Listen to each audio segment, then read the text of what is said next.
सदाशिवसमारम्भां शङ्कराचार्यमध्यमाम् अस्मदाचार्यपर्यन्तां वन्दे गुरुपरम्पराम्। हरिः ओम् श्रीगुरुभ्यो नमः। हरिः ओम्। మనం ఐతరేయోపనిషత్తు 2వ క్లాస్లో ఉన్నాము. ముందు క్లాస్లో మనం ఉపోద్ఘాతము, శాంతి పాఠము చూసాము. ముందు శాంతి పాఠం చాంట్ చేస్తాను.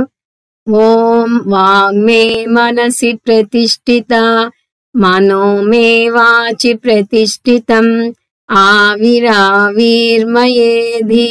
వేదస్య మహానీస్తః श्रुतं मे मा प्रहासीर् अनेनाधीतेन अहोरात्रान् सन्तदामि ऋतं वदिष्यामि सत्यं वदिष्यामि तन्मामवतु तद्वक्तारमवतु अवतु माम् अवतु वक्तारमवतु वक्तारम्। ఓం శాంతి శాంతి శాంతి. ఐతరేయోపనిషత్తుకి ఆ పేరు ఎలా వచ్చింది అంటే ఐతరేయ అనే ఋషి దర్శించటం వల్ల వచ్చింది అని చూసాము.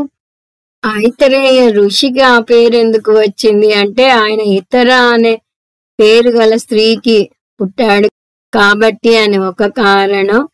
ఆయన నిమ్న జాతికి చెందిన వ్యక్తి అని కూడా ఒక అర్థం వస్తుంది. ఎందువల్లనంటే ఆయనకి మహిదాసుడు అనే పేరు కూడా ఉంది. కానీ మహిదాసుడు అనే పేరు ఆయన భూదేవికి భక్తుడు కాబట్టి వచ్చింది అని కూడా వస్తుంది. ఏదేమైనా ఋషి మూలం నది మూలం తెలుసుకోకూడదు అంటారు. ఐతరేయ ఉపనిషత్తు శంకరాచార్యుల వారు భాష్యం రాసిన 10 ఉపనిషత్తుల్లో ఒకటి. శంకరాచార్యుల వారు ఋగ్వేదం నుంచి దీని ఒక్కదానికే రాశారు. ఇందులో ప్రసిద్ధి పొందిన 4 మహావాక్యాల్లో ప్రజ్ఞానం బ్రహ్మ అనే మహావాక్యం వస్తుంది కాబట్టి ఈ ఉపనిషత్తు చాలా ముఖ్యమైన ఉపనిషత్తు. దీని శాంతి పాఠం ఇప్పుడే చూసాం మనం. ఈ శాంతి పాఠంలో శిష్యుడు 4 అంశాలు కోరుతున్నాడు. అవి జ్ఞాన యోగ్యత ప్రాప్తి, జ్ఞాన ప్రాప్తి, జ్ఞాననిష్టా ప్రాప్తి, ప్రతిబంధ నివృత్తి. వాగ్మే మనసి ప్రతిష్ఠిత అనే లైను జ్ఞాన యోగ్యత ప్రాప్తిని సూచిస్తుంది. అంటే నా వాక్కు మనసులో లయం అవ్వాలి. అంటే నేను ఏం మాట్లాడినా మనస్ఫూర్తిగా మాట్లాడాలి. ఇక్కడ వాక్కు మనసే ఇచ్చారు, మనం కర్మ కూడా కలుపుకోవాలి. మనోవాక్కాయ కర్మలు ఒక తాటి మీద నడవాలి. దాన్ని ఆర్జవం అంటారు అని వేరే సందర్భాల్లో చూసాం. మనోమే వాచి ప్రతిష్ఠితం అంటే వాచి అంటే వాక్కునందు, మనస్సు వాక్కునందు అంటే వాక్కులో లయం అవ్వాలి. ఒక మాట అంటే దానికి తిరుగు లేనట్టుగా ఉండాలి. కఠోపనిషత్తులో వాజశ్రవుడు తన పుత్రుడైన నచికేతుణ్ణి యమధర్మరాజుకి ఇస్తానన్నాడు. మళ్ళీ నేను నిజంగా ఆ మాట అనలేదు, కోపంతో అన్నాను అంటే నచికేతుడు నువ్వు యజ్ఞశాలలో ఈ మాట అన్నావు, నీ మాట నిలబెట్టుకోవాలి అంటాడు. ఒక మాట ఇస్తే దానికంత శక్తి ఉంటుంది. అది ప్రామిసరీ నోటు కన్నా విలువైనది. 2వ అంశం జ్ఞాన ప్రాప్తి. ఆవిరావిర్మయేధి వాక్యం దీన్ని సూచిస్తుంది. స్వయం ప్రకాశక బ్రహ్మ, నువ్వు నా ముందు ఆవిర్భావం అవ్వు. ఆవిర్భావం అంటే ప్రత్యక్షం అవ్వు అని కోరుతున్నాడు శిష్యుడు. కానీ ఇక్కడ ప్రత్యక్షం అవ్వు అంటే అక్షరాల ప్రత్యక్షం అవ్వు అని కోరటం కాదు. ఎందుకంటే బ్రహ్మ సర్వవ్యాపకం. సర్వవ్యాపక బ్రహ్మకి ఆవిర్భావం అంతర్ధానం జరగవు. మరి దీని అర్థం ఏమిటి? నేను అజ్ఞానం అనే ముసుగుతో కప్పబడి ఉన్నాను, అది తొలగి నాకు బ్రహ్మజ్ఞానం కలుగుగాక. 3వ అంశం జ్ఞాననిష్టా ప్రాప్తి. వేదస్యమ ఆనీస్తః. ఇక్కడ వాక్కుని మనసుని సంబోధిస్తున్నాడు. నాకు మీరు వేదాంత జ్ఞానాన్ని తీసుకురండి అంటున్నాడు. శృతం మే మా ప్రహాసి, విన్నది మర్చిపోకుండా ఉండే ధారణ శక్తి కలగజేయండి. అనేనాధీతేన అహోరాత్రాన్ సందదామి. దైవ ప్రార్థనకు మానవ ప్రయత్నం కూడా తోడవాలి. అందుకని తన వంతు ప్రయత్నం తను చేస్తాను అని హామీ ఇస్తున్నాడు. నేను నేర్చుకున్న దాన్ని రాత్రి పగలు మననం చేసుకునేలాగా చెయ్యి. ఎందువల్ల అంటే వేదాంతాన్ని శ్రవణ మనన నిధిధ్యాసనల ద్వారా నేర్చుకోవాలి అంటారు. గురువు పాత్ర శ్రవణం వరకే ఉంటుంది. మననం నిధిధ్యాసనాలు శిష్యుడే చెయ్యాలి. కొంతమంది సమయం లేదు అంటారు. అది ఉట్టి మాట. శ్రద్ధ ఉంటే సమయం అదే వస్తుంది. మీ స్నేహితుల విషయాలు ఎలా గుర్తుంటాయి? వాటిని పదే పదే తలుచుకోవటం వల్ల. వేదాంతం కూడా పదే పదే తలుచుకుంటే వంట పడుతుంది. ఋతం వదిష్యామి సత్యం వదిష్యామి. ఋతం సత్యం పదాలకు ఒక్కొక్క సందర్భంలో ఒక్కొక్క అర్థం చెప్తారు. తైత్రీయోపనిషత్తులో ఋతం అంటే శాస్త్రీయ జ్ఞానం, సత్యం అంటే రుజువర్తన. ఇక్కడ ఋతం వ్యావహారిక సత్యాన్ని, సత్యం పారమార్థిక సత్యాన్ని సూచిస్తాయి. పారమార్థిక సత్యం తెలిసాక ఎవరైనా తప్పు చెప్తే దాన్ని ఖండించగలగాలి.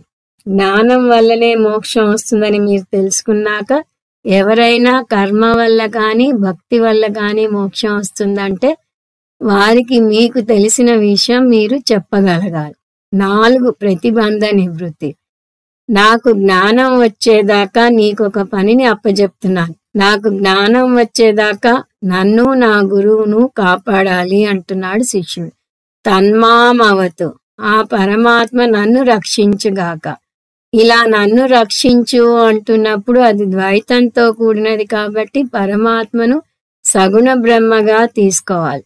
ఎలా రక్షించాలి? శాస్త్రాన్ని సరిగా అర్థం చేసుకునేలా చేయటం ద్వారా రక్షించాలి. తద్వక్తారమవుతూ, నా గురువును కూడా రక్షించుగాక. ఎలా రక్షించాలి?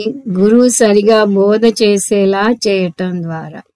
అవతు మాం అవతు వక్తారం అవతు వక్తారం. మళ్ళీ చెప్తున్నాడు నన్ను నా గురువును రక్షించు అని.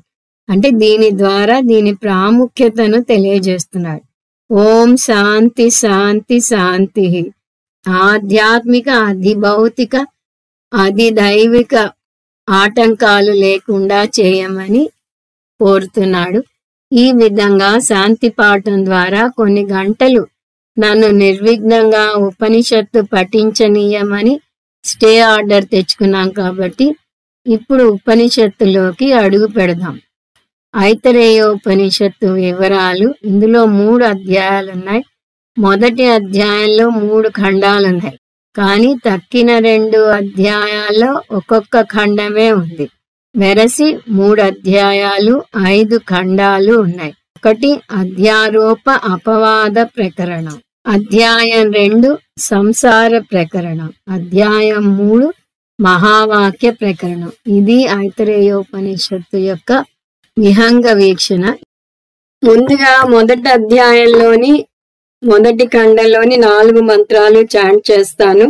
ఆత్మావా ఇదమేక ఏవాగ్రాసీత్ నాన్యత్ కించన మిషత్ స ఈక్షత లోకాన్ను సృజాయితి స ఇమాన్ లోకాన సృజత అంబో మరీచీర్మరమాపో అదోంబః పరేణ దివం ద్యౌః ప్రతిష్టా అంతరిక్షం మరీచయః పృథివీమరోయా అధస్తాతా ఆపః స ఈక్షతే మేను లోకపాలాన్ను సృజాయితి సో అద్భ్య ఏవ పురుషం సముద్ధృత్యామూర్ఛయత్ తమభ్యతపత్తస్యాభితప్తస్య ముఖం నిరభిద్యత యదాండం ముఖాద్వాగ్వాచో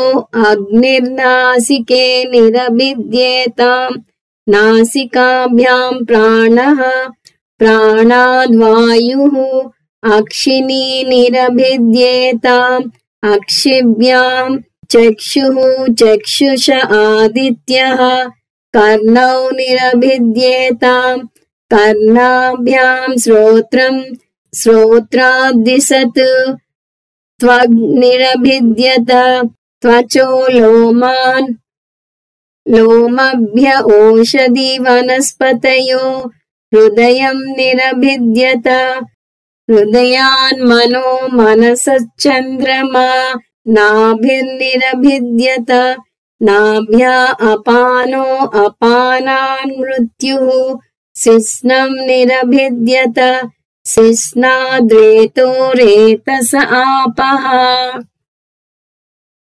ఉపనిషత్తులన్నిటి సారం ఒకటే. బ్రహ్మ సత్యం జగన్మిథ్య జీవో బ్రహ్మైవ నాపరః. ఈ రెండు వాక్యాలను రెండు పద్ధతుల ద్వారా ఉపనిషత్తులు నిరూపిస్తాయి. మొదటి వాక్యం బ్రహ్మ సత్యం జగన్మిథ్య. ఈ బ్రహ్మ సత్యం జగన్మిథ్యలను కార్యకారణ ప్రక్రియ లేదా సృష్టి ప్రక్రియ ద్వారా చూపిస్తాయి. ప్రక్రియ అంటే బోధించే విధానం. రెండవ వాక్యం జీవో బ్రహ్మైవ నాపరః. జీవుడు బ్రహ్మ తప్ప మరేమీ కాదు. అనుప్రవేశ ప్రక్రియ ద్వారా చూపిస్తుంది. దీన్ని ఐతరేయోపనిషత్తులో బృహదారణ్యకోపనిషత్తులో ఈ అనుప్రవేశ శృతిని కూడా చూస్తాము. ముందుగా ఐతరేయోపనిషత్తు బ్రహ్మ సత్యం జగన్మిథ్య అంశాన్ని వివరించదలుచుకుంది. అంటే కార్యకారణ ప్రక్రియ లేదా సృష్టి ప్రక్రియ గురించి చెప్పబోతున్నది. ఇప్పుడు మంత్రం 1. ఆత్మావా ఇదమేక ఏవాగ్ర ఆసీత్ నాన్యత్ కించన మిషత్ ఈక్షత లోకాన్ను సృజాయితి. మొదటి మంత్రంలో బ్రహ్మ గురించి వస్తుంది. ఉపనిషత్తు ముఖ్య లక్షణం బ్రహ్మ జ్ఞానాన్ని బోధించటం. అందువల్ల ఓం ప్రథమంగానే బ్రహ్మను మనకి పరిచయం చేస్తున్నది. ఈ మొదటి వాక్యాన్ని ప్రతిజ్ఞా వాక్యం అంటారు. ఇలాంటివి మనం తైత్రీయోపనిషత్తులో చాందోగ్యోపనిషత్తులో చూసాం. బ్రహ్మ విదాప్నోతి పరం తైత్రీయోపనిషత్తులో సదేవ సౌమ్యేదమగ్ర ఆసీద్ ఏకమేవా అద్వితీయం చాందోగ్యోపనిషత్తులో వచ్చింది. ఆత్మవిత్ తరతి శోకం కూడా చాందోగ్యోపనిషత్తులో వచ్చింది. ఇటువంటి వాక్యాలను ప్రతిజ్ఞా వాక్యాలు అంటారు. ప్రతిజ్ఞా వాక్యాలు అంటే చెప్పదలుచుకున్న అంశాన్ని ముందు సూత్రవాక్యంగా చెప్పేసి తర్వాత వచ్చే మంత్రాల్లో వివరంగా చెప్పడం ఉపనిషత్తు ప్రత్యేకత. ఇక్కడ ప్రతిజ్ఞా వాక్యం ఆత్మావా ఇదమేక ఏవాగ్ర ఆసీత్ నాన్యత్ కించన మిషత్. కాకపోతే ఇంతసేపు మనం ఏమన్నాం, బ్రహ్మ గురించి పరిచయం చేస్తుంది ఉపనిషత్తు అని ఆత్మావా అని మొదలెట్టాం. బ్రహ్మ ఎక్కడున్నాడు? ఆత్మ పదంతో మొదలైంది కదా అని మీరు అడగవచ్చు. ఆత్మ అంటే అది జీవాత్మ అవ్వచ్చు, పరమాత్మ అవ్వచ్చు. అలాంటప్పుడు ఆత్మ అంటే బ్రహ్మ అని ఎలా అర్థం చేసుకుంటారు అని మీరు అడిగితే దానికి జవాబు ఒకటే. జీవాత్మ జ్ఞానంతో మోక్షం రాదు. కేవలం జీవాత్మ గురించి తెలుసుకుంటే చాలదు. జీవాత్మ పరమాత్మ ఒక్కటే అని తెలుసుకుంటేనే అది సంపూర్ణ జ్ఞానం అవుతుంది. ఆత్మకు అనేక అర్థాలున్నాయి. సర్వవ్యాపకం అని, లయ కారణం అని, చైతన్య స్వరూపం అని అర్థాలు వస్తాయి. ఇక్కడ సర్వవ్యాపకం అర్థం తీసుకోవాలి. ఎందువల్ల తర్వాత వాక్యం చూస్తే అర్థం అవుతుంది. ఆత్మావా ఇదం. ఇదం అంటే ఇదిగో ఎదురుగా కనపడుతున్న ఈ జగత్తు, ప్రత్యక్ష ప్రమాణ గోచరమైన జగత్తు. ఈ జగత్తు సృష్టించక ముందు ఆత్మే ఉంది. వా అంటే ఇండీడ్, ఆత్మ ఒక్కటే ఉంది. అంటే దీని అర్థం జగత్తు అవ్యక్త రూపంలో ఆత్మలో ఉంది. ఆత్మ అంటే పరమాత్మ లేదా బ్రహ్మ అని అర్థం తీసుకోవాలని చూసాం. జగత్తు రాకముందు బ్రహ్మ ఉంది అంటే దీన్ని తిరగేస్తే అర్థం ఏమిటి? బ్రహ్మ జగత్తు అంతటా నిండి ఉంది. అందువల్ల బ్రహ్మ ఈజ్ ఈక్వల్ టు జగత్తు. కాలభేద ఏవ నతు వస్తు భేద. అంటే కాలంలో భేదం ఉంది, కానీ వస్తువు ఒకటే. సృష్టికి ముందు బ్రహ్మ ఒకటే, సృష్టి అయ్యాక జగత్తు కనిపిస్తున్నది. అంటే అవ్యక్తంలో ఉన్న జగత్తు వ్యక్తమైంది. ఉపనిషత్తులు కొత్తగా మనకి నేర్పించే అంశం సృష్టి నిజంగా జరగలేదు, అవ్యక్తం నుంచి వ్యక్తంలోకి వచ్చింది అని. అందువల్ల జగత్తుకి బ్రహ్మకి భేదం వస్తుపరంగా లేదు, కాలభేదంగానే ఉంది, లేదా అవస్థాపరంగా ఉంది. అంతకుముందు అవ్యక్తంలో ఉంది, ఇప్పుడు వ్యక్తమైంది అన్నాం కదా, కాబట్టి అది అవస్థాపరంగా భేదం ఉంది. కార్యకారణ రూపంలో భేదం ఉంది. ఎప్పుడైతే జగత్తు వచ్చింది అన్నామో అప్పుడు బ్రహ్మ కారణం, జగత్తు కార్యం అవుతాయి. సో కార్యకారణ సంబంధం ఉంటుంది రెండిటి మధ్య. బ్రహ్మ కారణం, జగత్తు కార్యం అన్నాం. ఏ కారణం? ఎందువలనంటే ఒక వస్తువు తయారవడానికి రెండు కారణాలు ఉంటాయి. అవి నిమిత్త కారణం, ఉపాదాన కారణం. ప్రతి ఉపనిషత్తులోనూ ఇవి నేర్చుకుంటాం. నిమిత్త కారణం అంటే ఉదాహరణకి ఆభరణాలు తీసుకుంటే కంసాలి నిమిత్త కారణం, బంగారం ఉపాదాన కారణం. కంసాలి తన తెలివితేటల వల్ల ఆభరణాన్ని చేస్తాడు. ఇంగ్లీష్లో నిమిత్త కారణాన్ని ఇంటెలిజెంట్ కాజ్ అంటారు. పూజ్య స్వామీజీ మేకర్ అంటారు. బంగారం ముడి సరకు, దాన్ని ఉపాదాన కారణం అంటారు. ఇంగ్లీష్లో మెటీరియల్ కాజ్ అంటారు. పూజ్య స్వామీజీ మెటీరియల్ అంటారు. అలా ఒక వస్తువు తయారవ్వాలి అంటే రెండు కారణాలు కావాలి, నిమిత్త కారణం, ఉపాదాన కారణం. ఏ కారణం వస్తువు అంతటా ఉంటుంది? ఆభరణం విషయమే తీసుకోండి, బంగారం ఆభరణం అంతటా ఉంటుందా? కంసాలి ఆభరణం అంతటా ఉంటాడా? కంసాలి చేసి ఎక్కడో వెళ్ళిపోతాడు. ఆభరణం మన మెడలో వేసుకుంటే బంగారమే ఉంటుంది. కాబట్టి దీనివల్ల మనం తెలుసుకునే ఒక ప్రకృతి సూత్రం, కార్యం అంతటా ఉపాదాన కారణం ఉంటుంది. ఆ విధంగా బ్రహ్మ జగత్తు అంతటా ఉపాదాన కారణంగా ఉంది. ఆ విధంగా జీవాత్మ పరమాత్మ ఐక్యం తెలుస్తుంది. మరి ఉపాదాన కారణం బ్రహ్మ అయితే నిమిత్త కారణం ఎవరు? మనం చూసిన వాక్యం ఏమిటి? బ్రహ్మ మాత్రమే జగత్తుకు ముందు ఉంది. ఉంది అంటే నిర్గుణ బ్రహ్మగా చెప్తాము, ఉన్నాడు అంటే సగుణ బ్రహ్మ. అది ఒకటి అర్థం చేసుకోవాలి. బ్రహ్మే అంత ముందు కూడా ఉంటే బ్రహ్మ నిమిత్త కారణం కూడా అవ్వాలి. కాబట్టి బ్రహ్మ ఎవరు అంటే అభిన్న నిమిత్త ఉపాదాన కారణం. ఇది వివరంగా ముందు ముందు చూద్దాం. ఇప్పుడు ఉపాదాన కారణంగా తీసుకుందాం. సో జగత్తు అంతటా బ్రహ్మ ఉంది అంటే జీవాత్మ పరమాత్మ ఐక్యం తెలుస్తుంది. ఎటువంటి బ్రహ్మ? ఏక ఏవాగ్ర ఆసీత్ నాణ్యత్ కించన మిషతు. భేదాలు మూడు రకాలు: విజాతీయ, సజాతీయ, స్వగత భేదాలు. విజాతీయ భేదం అంటే రెండు భిన్న జాతులకు చెందినవి. ఉదాహరణ చెట్టు, జంతువు. సజాతీయ భేదం అంటే ఒకే జాతిలో ఉండే భిన్నత్వం.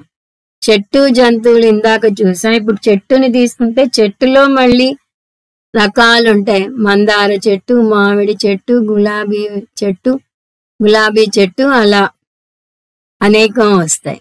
స్వగత భేదం అంటే మళ్ళీ భేదం తగ్గుతూ వస్తుంది. అనేక చెట్లు చూసాం ఇందాక. ఇప్పుడు ఒకే చెట్టులో ఉండే భిన్న భాగాలు.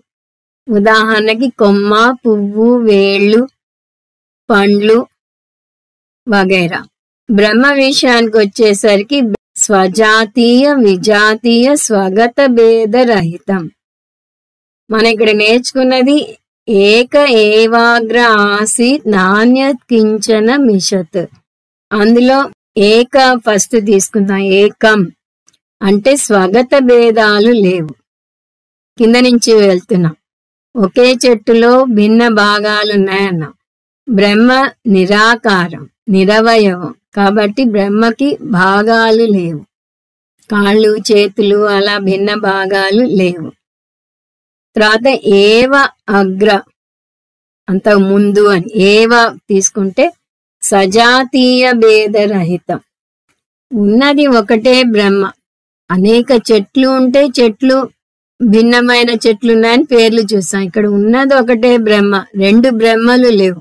దీనికి ఉదాహరణ ఆకాశం. ఆకాశానికి పై రెండు వర్ణనలు సరిపోతాయి. అది ఏకం అంటే ఏవా అంటే రెండు ఆకాశాలు లేవు. కానీ ఇక్కడితో ఆగిపోవాలి. ఎందువలనంటే మూడవ భేదం విజాతీయ భేదం ఆకాశానికి ఉంది. పంచభూతాలలో ఆకాశం ఒకటి, తక్కిన భూతాలు ఆకాశానికి భిన్నంగా ఉన్నాయి. బ్రహ్మ విషయానికి వచ్చేసరికి ఈ మూడవ భేదం కూడా లేదు. ఆ మూడవ భేదాన్ని ఇక్కడ ఏ పదంతో చూస్తున్నాం? నాణ్యత్ కించన మిషతు. కొంచెం కూడా బ్రహ్మకు భిన్నంగా ఏవీ లేవు. కించన అంటే ఏ కాస్త కూడా, ఏ కాస్త కూడా బ్రహ్మకు భిన్నంగా లేదు. అంటే విజాతీయ భేదరహితం. మిషత్ అంటే రెప్పలాడించే జీవరాశులు, మనుషులు కూడా అందులోకే వస్తారు. బ్రహ్మకు భిన్నంగా ఏ జీవి లేదు అంటే అయితే జడ వస్తువులు ఉన్నాయి కదా అని అనకూడదు. ఒకటి చెప్తే మిగతా వాటిని అందులో కలుపుకోవాలి. దీన్ని ఉపలక్షణం అంటారు. చేతన వస్తువుతో పాటు అచేతన వస్తువును కూడా కలుపుకోవాలి అని ఆనందగిరి చెప్తారు. ఆనందగిరి అంటే శంకర భాష్యానికి భాష్యం రాసిన భాష్యకారులు. ఇప్పుడు ఈ వాక్యం మొత్తం చూస్తే ఆత్మావా ఇదమేక ఏవాగ్ర ఆసీత్ నాణ్యత్ కించన మిషతు. ఈ ప్రతిజ్ఞా వాక్యానికి ఇంతవరకు వచ్చిన వివరణ కలుపుకుంటే దీని అర్థం ఇలా వస్తుంది. ఈ కనపడే జగత్తు యొక్క సృష్టికి పూర్వం సజాతీయ విజాతీయ స్వగత భేదరహిత ఆత్మ మాత్రమే ఉంది. ఆత్మ అంటే బ్రహ్మ అని చూసాం కాబట్టి బ్రహ్మ మాత్రమే ఉంది అన్నారు. చాందోగ్యోపనిషత్తులో ప్రతిజ్ఞా వాక్యానికి కూడా ఇదే అర్థం. సదేవ సౌమ్య ఇదమగ్ర ఆసీత్ ఏకమేవ అద్వితీయం. అక్కడ సత్ మాత్రమే ఉంది. ఇదిగో ఈ కనపడే జగత్తుకు ముందు సత్ మాత్రమే ఉంది.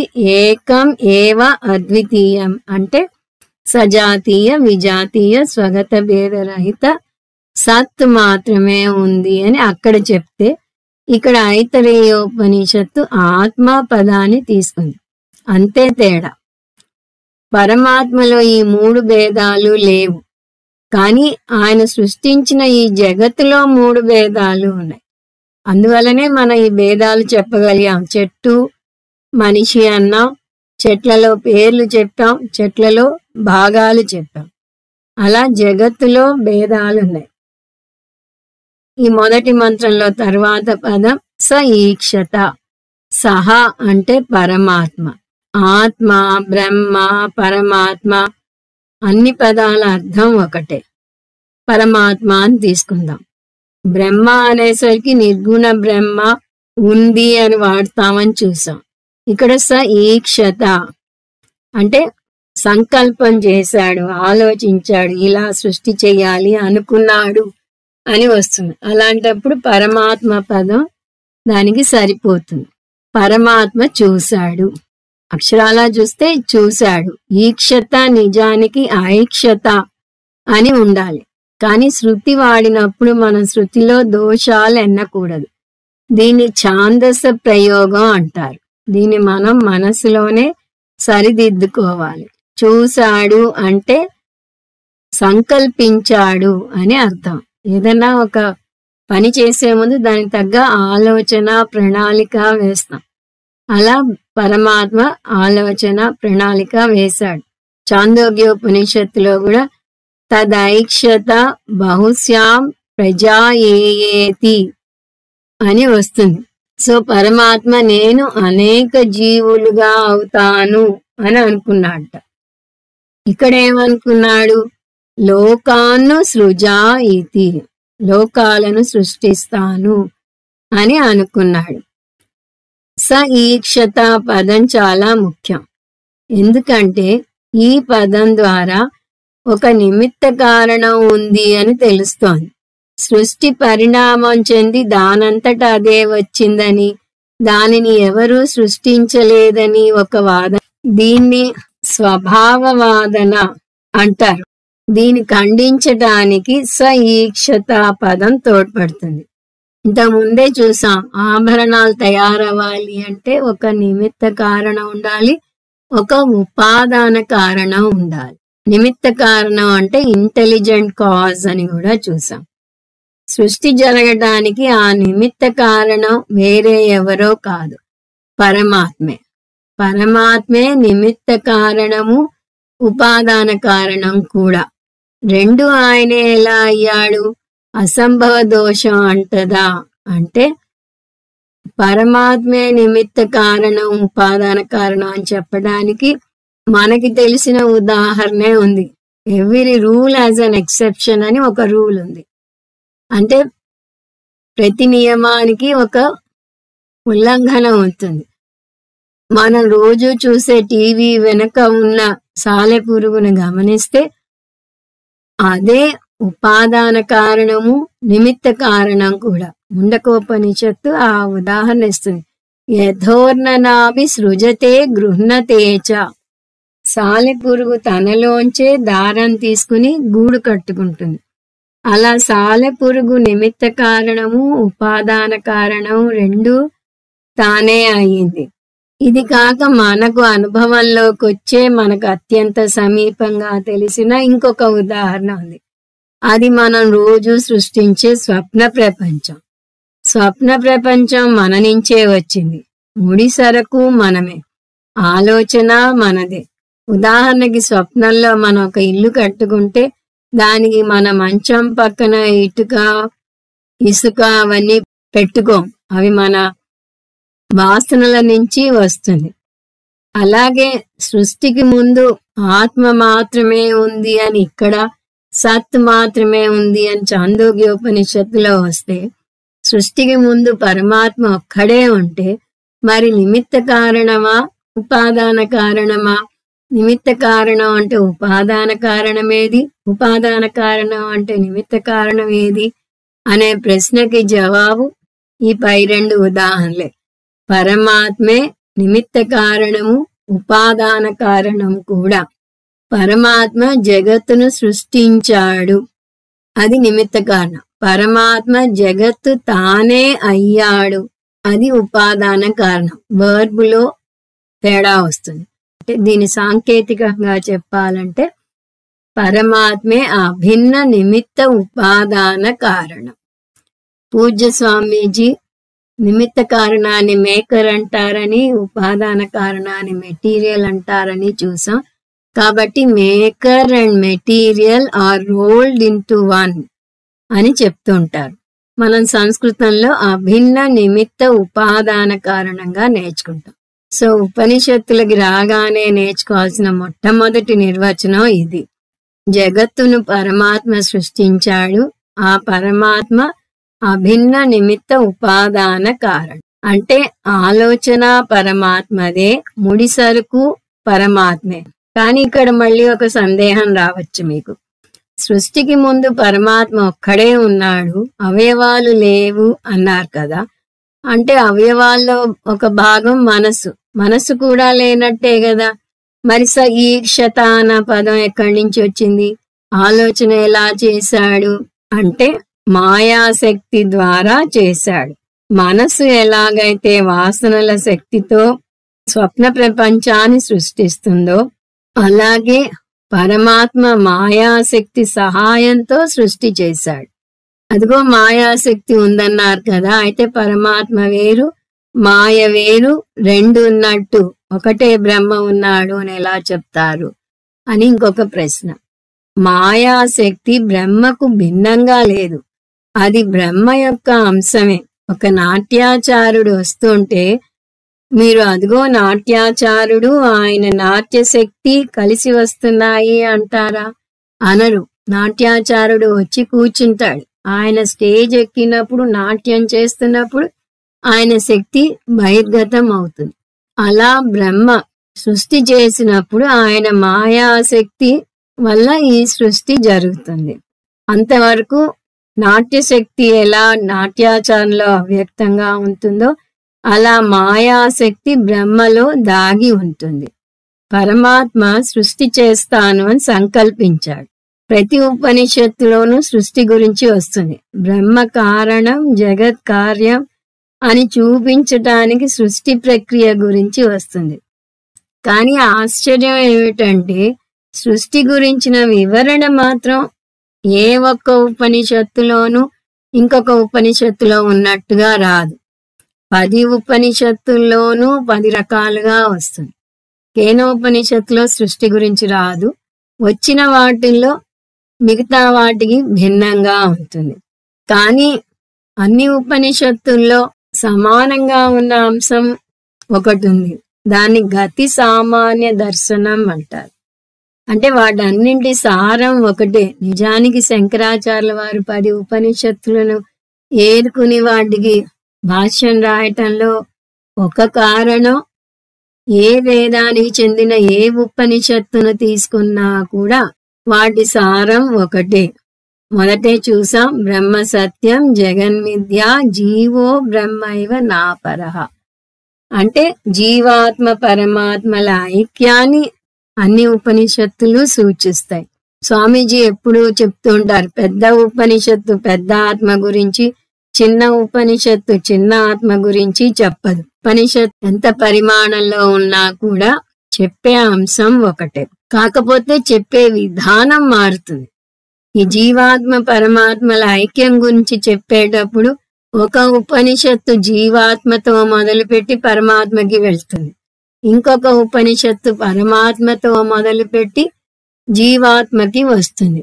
మామూలుగా మనం నేర్చుకునే అంశం అంతటా ఉనికి రూపంలో ఉన్న పరమాత్మ మనలో చైతన్యం రూపంలో ఉన్నాడు. అంటే సత్ రూపంలో బాహ్యంగా ఉంటే చిత్ రూపంలో మనలో తెలుస్తున్నాడు. ఉన్నాడు కన్నా తెలుస్తున్నాడు అనే పదం యాప్ట్ గా ఉంటుంది. సో ఇలా అన్నింటిలోనూ ఒకటే సారం ఉంది అని చెప్పడానికి గతి సామాన్య దర్శనం అంటారు. ఇది భిన్నత్వంలో ఏకత్వం. ఇప్పుడు ఏకత్వంలో భిన్నత్వం చూడాలి అంటే సృష్టి ప్రక్రియ చూడాలి. సృష్టి దగ్గరకు వచ్చేసరికి ఒక్కొక్క ఉపనిషత్తులో ఒక్కొక్కలాగా వస్తుంది.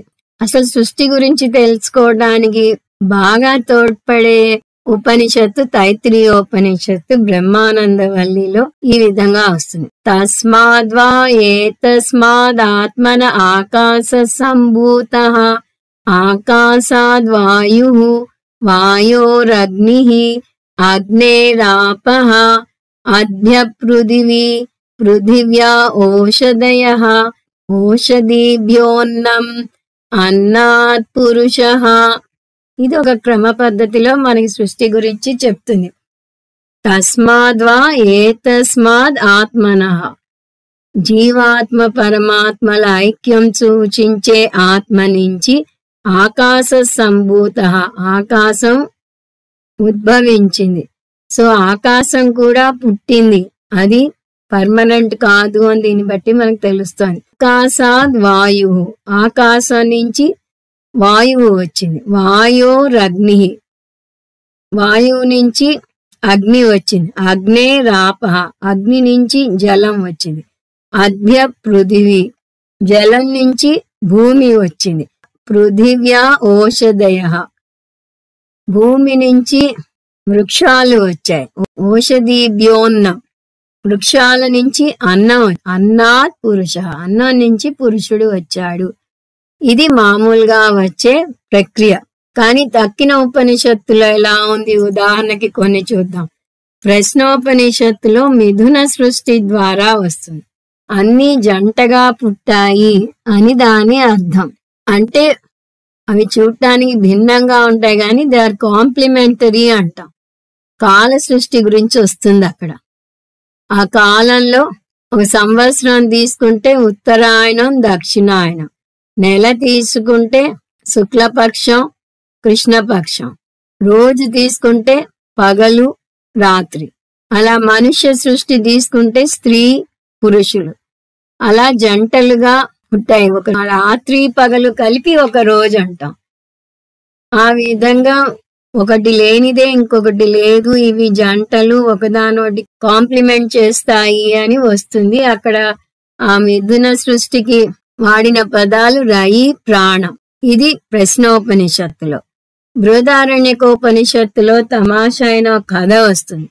బ్రహ్మదేవుడు తను ఒంటరిగా ఉన్నాను అని చెప్పి మను శతరూప అనే జంటను సృష్టించాడు. వారిద్దరూ కాగులించుకుని ఉన్న స్త్రీ పురుషులుగా పుడతారు. ఒక శనగపప్పు గింజలో 2 పప్పులు అతుక్కుని ఉన్నట్టుగా వాళ్ళు అతుక్కుని కిందకు వచ్చారు అని అంటారు. వారి నుంచి మనుష్య సృష్టి వచ్చింది. దాని తర్వాత శతరూప ఇదేమిటి మేమిద్దరం కలిసి పుట్టాము, అలాంటప్పుడు మేము ఎలా జంటగా అవుతాము అని తను ఆవుగా మారితే మను ఆంబోతుగా మారాడు, పశు సంపద వచ్చింది అని అలా ఒక్కొక్క జంతువుగా ఆవిడ స్త్రీ జంతువుగా మారుతూ రావటం, అతను పురుష ఈక్వివలెంట్ గా మారటం, అలా మొత్తం సృష్టి వచ్చింది అని అందులో ఒక కథలాగా వస్తుంది. తర్వాత చాందోగ్యోపనిషత్తులో పంచభూతాలు లేకుండా అగ్ని నుంచి సృష్టి మొదలవుతుంది. అగ్ని జలాన్ని సృష్టించింది, జలం పృథ్వీని సృష్టించింది, పృథ్వీ నుంచి తక్కిన వచ్చాయి అని వస్తుంది. త్రీని రూపాని ఇత్యేవ సత్యం అని వస్తుంది. అంటే ఈ 3 సృష్టికి కారణం అని అక్కడ వస్తుంది. ఇన్ని రకాలుగా ఉపనిషత్తులు ఎందుకు చెప్తున్నాయి అంటే, ఎందుకంటే ఎలాగూ జగత్తును మిథ్యగా కొట్టిపారేయబోతోంది కాబట్టి దాని గురించి ఎలా చెప్పినా పర్వాలేదు అని ఉపనిషత్తుల ఉద్దేశం. సృష్టి ద్వారా బ్రహ్మ సత్యం జగన్మిథ్య అని నిరూపిస్తుంది. దీన్ని అధ్యారోప అపవాద ప్రక్రియ అంటారు. దాని వివరాలు మన ఈ అధ్యాయం ముగించే లోపు చూస్తాం. ఇప్పుడు దాని గురించి చూడకుండా బ్రహ్మ కారణం జగత్ కార్యం అనే అంశాన్ని మరి కాస్త లోతుగా చూద్దాం. ఈ కార్యకారణ సంబంధం ఏమిటో ముందు చూద్దాం. కారణం ఏకం, కార్యం అనేకం. ఉన్నది ఒకటే కారణం అని చూస్తూ వస్తున్నాం. సో ఉన్నది ఒకటే కారణం, దాని నుంచి వచ్చిన కార్యాలు అనేకం. బంగారం ఆభరణం చూసాం ఇందాక. ఒకటే బంగారపు ముద్ద నుంచి అనేక ఆభరణాలు వస్తాయి. నగ, గాజు, ఉంగరం, వడ్డాణం అలా అనేక ఆభరణాలు వస్తాయి. అలాగే ఒకటే మట్టి నుంచి కుండ, కూజ, పాత్ర, ప్రమిద అలా అనేక కార్యాలు వచ్చాయి. అలా ఒక్క బ్రహ్మ నుంచి అనేక నామరూపాలున్న జగత్తు వచ్చింది. అందువల్ల కారణం ఏకం, కార్యం అనేకం. దీన్నే మనం చాందోగ్యోపనిషత్తులో చూస్తాం. వాచారంభణం వికారో నామధేయం మృత్తికా ఇత్యేవ సత్యం. ఒక కుండ ఏర్పడగానే ఆ కుండకి మన వాక్కు ఇదిగో ఇది కుండ అనే పేరు ఇస్తుంది తప్పితే కుండకు విడిగా ఉనికి లేదు. కాబట్టి మట్టి గురించి తెలుసుకుంటే కుండ, ప్రమిద వీటన్నిటి గురించి తెలిసినట్టు అవుతుంది. ఏ ఒక్క కారణం గురించి తెలుసుకుంటే అన్నీ తెలిసినట్టు అవుతుందో ఆ విద్య గురించి నేర్చుకున్నావా అని అక్కడ గురువు అడిగి ఇది ఉదాహరణగా చెప్తాడు. అందువల్ల కారణం ఏకం, కార్యం అనేకం. రెండవ అంశం కారణం నిత్యం, కార్యం అనిత్యం. కారణం నిత్యం అంటే 3 కాలాల్లోనూ ఉంటుంది. త్రికాలేపి తిష్టతి. మట్టి కుండ పుట్టుక ముందు ఉంది, కుండలోనూ ఉంది, కుండ పోయాక ఉంటుంది. అలాగే బ్రహ్మ సృష్టికి ముందు ఉంది, సృష్టి ఉన్నప్పుడు ఉంది, సృష్టి లయమయ్యాక ఉంటుంది. అందువల్ల కారణం నిత్యం, కార్యం అనిత్యం. 3 కారణం సారం, కార్యం అసారం. కారణం కార్యానికి అధిష్టానం. కుండలో మట్టి ఎక్కడ ఉంది? కుండ అంతటా ఉంది. అంటే కార్యమంతటా కారణం ఉంది. మట్టిని కుండని విడదీసి చూడలేం. అందువల్ల కుండకు మట్టి సారం. అలాగే జగత్తు అంతటా బ్రహ్మ ఉంది. బ్రహ్మను జగత్తును విడదీసి చూడలేం. అందువల్ల కారణం సారం, కార్యం అసారం. 4 కారణం సత్యం, కార్యం అసత్యం. కారణం లేకుండా కార్యానికి ఉనికి లేదు. కుండను మట్టిని విడదీసి చూడలేము అంటే దాని అర్థం ఏమిటి? మట్టి లేకుండా కుండకు విడిగా ఉనికి లేదు. విడిగా ఉనికి లేని దాన్ని మిథ్య అంటాం. జాగ్రత్తగా చూడండి. మిథ్య అంటే అసలు ఉనికి లేనిది కాదు అని అర్థం కాదు. మిథ్య అంటే స్వతంత్రంగా ఉనికి లేనిది అని అర్థం. అందువల్ల కారణం సత్యం, కార్యం అసత్యం. దీన్నే మిథ్య అంటారు. ఈ మిథ్యా సత్యం పదాలు చూసినప్పుడు మనం ఇంకొక పదం అర్థం చూడాలి. అది తుచ్చం. ముందు ఈ 3 పదాల అర్థాలు చూద్దాం. సత్యం, తుచ్చం, మిథ్య. సత్యం అంటే ఏమన్నా 3 కాలాల్లోనూ ఉంటుంది. త్రికాలేపి తిష్టతి. తుచ్చం అంటే దీనికి పూర్తిగా భిన్నమై త్రికాలేపి న తిష్టతి. 3 కాలాల్లోనూ లేనిది అంటే అసలు అది లేదు. ఉదాహరణకు వంధ్యాపుత్రుడు, ఆకాశ పుష్పాలు, కుందేటి కొమ్ము. లౌకిక ఉదాహరణ ఇవ్వాలంటే 4 భుజాలున్న త్రికోణం. మిథ్య అంటే ఈ రెండిటి మధ్యలో ఉండేది. అంటే ఒక కాలంలో ఉండి ఇంకొక కాలంలో లేనిది. దీన్ని సానుకూలంగా చెప్పాలంటే వ్యావహారిక సత్యం. అందువల్ల అసత్యం, మిథ్య, వ్యావహారిక సత్యం పదాలు ఒకటే అర్థాన్ని సూచిస్తాయి. ఇప్పుడు ఈ 4 పాయింట్లని ఒకసారి మనం టూకీగా చూస్తే, కారణం ఏకం నిత్యం సారం సత్యం, కార్యం అనేకం అనిత్యం అసారం అసత్. ఇప్పుడు బ్రహ్మ జగత్తులకు అన్వయించి వీటిని వాడితే ఏకం నిత్యం సారం సత్యం అయిన బ్రహ్మ నుంచి అనేకం అనిత్యం అసారం అసత్యమైన జగత్తు వచ్చింది. కారణ బ్రహ్మ నిత్యం, కార్యమైన జగత్తు మిథ్య లేదా అసత్యం. కానీ వేదాంతంకి రాగానే జగత్తు మిథ్య అనే విషయం అంత తేలికగా జీర్ణించుకోలేం. మిథ్య అంటే అసలు లేదు అనే భావనలో ఉంటాం ఒకటి. ఇంకొకటి జగత్తు అనుభవంలోకి వస్తోంది. అందులో వ్యవహారాలు చేస్తాము, ప్రయోజనకారిగా ఉంది, దాన్ని అనుభవిస్తాము, కళ్ళకి ఎదురుగా కనిపిస్తోంది, ప్రత్యక్ష ప్రమాణ గోచరంగా ఉంది.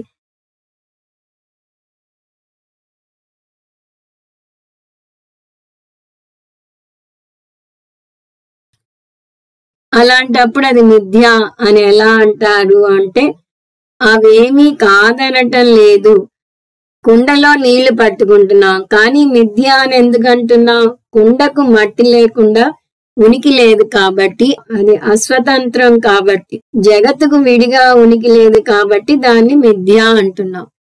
జగత్తు మీద ఆధారపడలేము అంటున్నాం. జగత్తు మిథ్య కాబట్టి సృష్టి నిజంగా జరగలేదు. అది అవ్యక్త స్థితి నుంచి వ్యక్తమైంది కాబట్టి కొత్తగా ఏమీ పుట్టలేదు.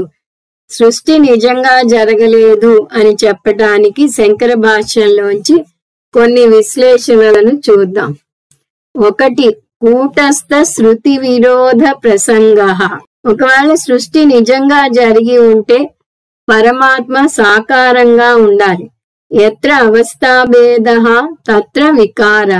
ఎక్కడ అవస్థలో మార్పు వస్తుందో అక్కడ వికారం జరగాలి. అది ఒక నియమం. కానీ శృతి పరమాత్మను నిర్వికారం అంటుంది. నిర్వికారం అంటే కూటస్థం.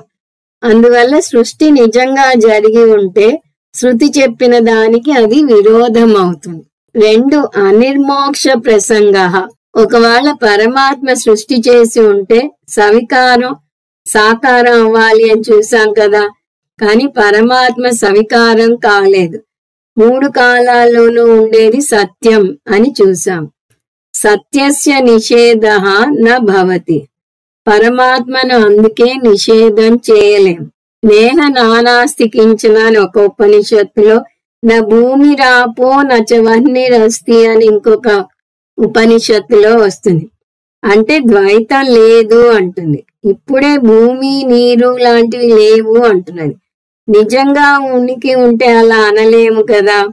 నిజంగా సృష్టి జరిగి ఉంటే జగత్తుని నిషేధించలేదు. జగత్తుని నిషేధించలేకపోతే మోక్షం గురించి వచ్చే ప్రసక్తి లేదు. అప్పుడు అనిర్మోక్ష ప్రసంగం అవుతుంది. 3. నింద అభావ ప్రసంగ. ఒకవేళ నిజంగా సృష్టి జరిగి ఉంటే ద్వైతాన్ని నిందించలేం. సృష్టిలో ద్వైతం ఉంది, కానీ ద్వైత భావాన్ని నిందిస్తుంది శృతి. మృత్యోస్య మృత్యుమాప్నోతి అంటుంది. అంటే ఎవరైతే జగత్తులో భిన్నత్వాన్ని దర్శిస్తారో వారిని మూఢులు అంటుంది శృతి. వారు పునరపి జననం పునరపి మరణం అనే జీవిత చక్రంలో పడి కొట్టుమిట్టాడుతుంటారు అంటుంది శృతి. అందువల్ల నిజంగా సృష్టి జరిగి ఉంటే ద్వైతాన్ని నిందించలేం. 4. అప్రమాణ భావస్య ప్రసంగ. ఒకవేళ నిజంగా సృష్టి జరిగి ఉంటే దాని గురించి శృతి చెప్పనవసరం లేదు.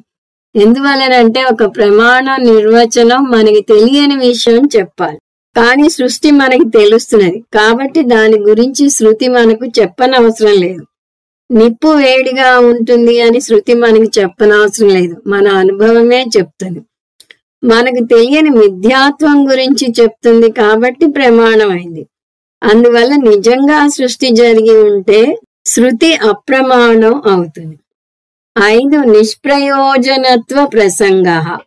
ఒకవేళ నిజంగా సృష్టి జరిగి ఉంటే దానికి ఒక ఫలం చెప్పాలి. మనకు తెలియని కొత్త విషయం గురించి శృతి చెప్పినప్పుడల్లా దానిని తెలుసుకోవడం వల్ల వచ్చే ఫలం ఏమిటో చెప్తూనే వస్తుంది.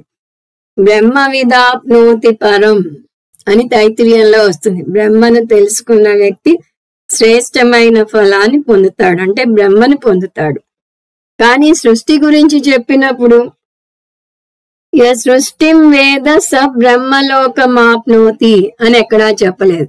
అంటే సృష్టిని ఎవరైతే తెలుసుకుంటారో వారు బ్రహ్మలోకాన్ని పొందుతారు, ఇటువంటి ఫలమేమి చెప్పబడలేదు. అందువల్ల సృష్టి జరిగి ఉంటే దాని గురించి చెప్పడం నిష్ప్రయోజనం అవుతుంది. 6. అపశృతి ప్రసంగ. ఒకవేళ నిజంగా సృష్టి జరిగి ఉంటే దాని గురించి శృతి ఇన్ని చోట్ల ఇన్ని రకాలుగా చెప్పలేదు. నేను ఈ గదిలో మనిషిగా ఉంటే ఈ గది బయటకు వచ్చాక కూడా మనిషినే. సృష్టి నిజమైతే అన్ని సందర్భాలలోనూ ఒకటేలాగా ఉండాలి కదా, కానీ భిన్నంగా చెప్తోంది.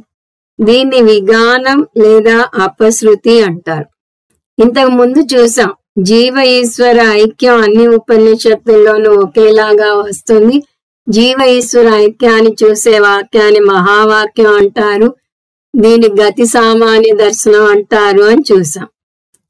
కానీ సృష్టి గురించి అలా గతి సామాన్య దర్శనం లేదు. ఒక్కొక్క ఉపనిషత్తులో ఒక్కొక్కలాగా వస్తుంది. నిజంగా సృష్టి జరిగి ఉంటే ఇలా భిన్నంగా చెప్పడాన్ని అపశృతి అంటారు. 7. అద్యతన విషయ ప్రసంగ. ఒకవేళ సృష్టి నిజంగా జరిగి ఉంటే ఐక్యం గురించి భూతకాలం వాడాలి. సృష్టి జరిగితే మనం జీవాత్మ అవుతాం. ఒక చెట్టు విత్తనం నుంచి వస్తుంది. ఆ చెట్టుతో విత్తనం గురించి చెప్పేటప్పుడు ఏమంటాం? ఓ చెట్టు, నువ్వు అంతకు ముందు విత్తనంగా ఉన్నావు అంటాము. అంటే ఇప్పుడు లేనట్టే కదా. అలాగే మనతో ఓ జీవాత్మ, నువ్వు అంతకు ముందు పరమాత్మగా ఉన్నావు అనాలి.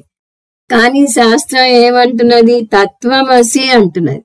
ఇప్పుడు నువ్వు ఆ బ్రహ్మవు అంటున్నది.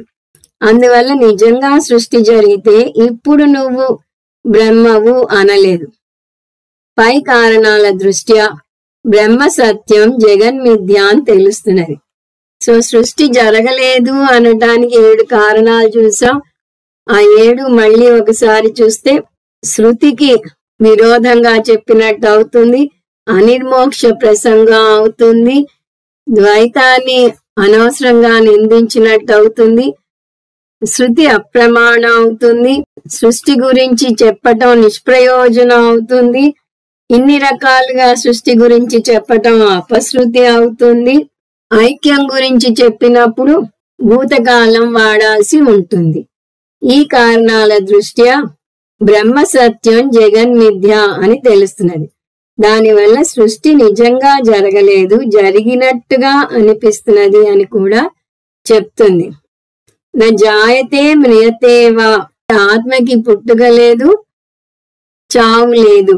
పరమాత్మ దేని నుంచి రాలేదు, పరమాత్మ నుంచి ఏమీ రాలేదు. ముందు పరమాత్మ నుంచి సృష్టి వచ్చిందని చెప్పి అసలు సృష్టే లేదు అంటుంది. తర్వాత అనుభవమేమో సృష్టి ఉందంటోంది, వేదమేమో సృష్టి లేదంటోంది. దేన్ని నమ్మాలి? అనాది కాల ప్రవృత్తో వేద, వేదం అనాదిగా వస్తున్నది కదా. మిథ్య అంటే అసలు లేదని కాదని చూసాం. పారమార్థిక సత్యం కాదు, అనుభవంలోకి వస్తుంది కానీ అది శాశ్వతం కాదు. అనుభవంలోకి వచ్చేదంతా నిజం అవ్వాలని లేదు. సూర్యోదయం సూర్యాస్తమయాలను అనుభవిస్తున్నా కూడా అవి నిజం కాదని మనకి తెలుసు. అలాగే భూమి కదలనట్టు అనుభవం అవుతున్నా భూమి తిరుగుతుందని మనకి తెలుసు. అలాగే జగత్తు అనుభవంలోకి వస్తున్నా అది నిజం కాదని మనం తెలుసుకోవాలి. మరి నిజంగా సృష్టి జరగకపోతే ఓం ప్రథమంగా సృష్టి ప్రక్రియ ఎందుకు తీసుకుంది? మొదలెట్టడమే స ఈక్షత లోకాను సృజాయితి అని వచ్చింది. మొదలు పెడుతూనే అలా ఎందుకు వచ్చింది అంటే, మొదలు పెడుతూనే సృష్టి లేదు అంటే సాధకుడు స్వీకరించలేడు. అతను వచ్చింది ద్వైత వాసనలతో. ఆరోగ్య సమస్య, ఆర్థిక సమస్య, కుటుంబ సమస్యలు భూతద్దంలోంచి కనిపిస్తూ ఉంటే, ప్రత్యక్షంగా అనుభవిస్తుంటే అవి లేదని చెప్తే సాధకుడు బెంబేలెత్తిపోతాడు. అందుకని అతన్ని ఒక్కొక్క మెట్టు ఎక్కించాలి. ముందు పరమాత్మ ఉన్నాడు అని చెప్పాలి. 2 సృష్టికి పూర్వం ఆయనే ఉన్నాడు అని చెప్పాలి. 3 సృష్టిలోనూ ఆయనే ఉన్నాడు అని చెప్పాలి. 4 పరమాత్మ ఉంటాడు, సృష్టి తర్వాత కూడా ఆయనే ఉంటాడు. కానీ ఈ ప్రపంచం నామరూపాత్మకమైనది, వచ్చిపోతుంది, శాశ్వతంగా మిగిలేది ఆయనే అని చెప్పాలి. ఇంతకు ముందు మనం చూసాం, పరమాత్మ ఏకం నిత్యం సారం సత్యం అయితే జగత్తు అనేకం అనిత్యం అసారం అసత్యం.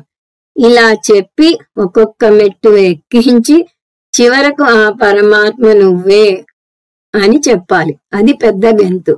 జీవో బ్రహ్మైవ నాపరః. ఇన్ని విషయాలున్నాయి మొదటి మంత్రంలో. అందువల్ల మొదటి మంత్రం ప్రాముఖ్యత చూస్తే 4 అంశాలున్నాయి. ఈ చిన్ని మంత్రంలో ఇన్ని అంశాలను చొప్పించింది ఉపనిషత్తు. 1 బ్రహ్మ ఉపాదాన కారణం, నిమిత్త కారణం. అంటే అభిన్న నిమిత్త ఉపాదాన కారణం లేదా maker and material rolled into one అని చూసాం. 2 బ్రహ్మ సజాతీయ విజాతీయ స్వగత భేద రహితం, ఉన్నదొకటే బ్రహ్మ. 3 బ్రహ్మ సత్యం జగన్మిథ్య. 4 సృష్టి నిజంగా జరగలేదు. ఓం తత్సత్. సర్వం శ్రీకృష్ణార్పణమస్తు. ఓం పూర్ణమద పూర్ణమిదం పూర్ణాత్ పూర్ణముదచ్యతే పూర్ణస్య పూర్ణమాదాయ పూర్ణమేవావశిష్యతే. ఓం శాంతి శాంతి శాంతి. హరి ఓం. శ్రీ గురుభ్యో నమః. హరి ఓం.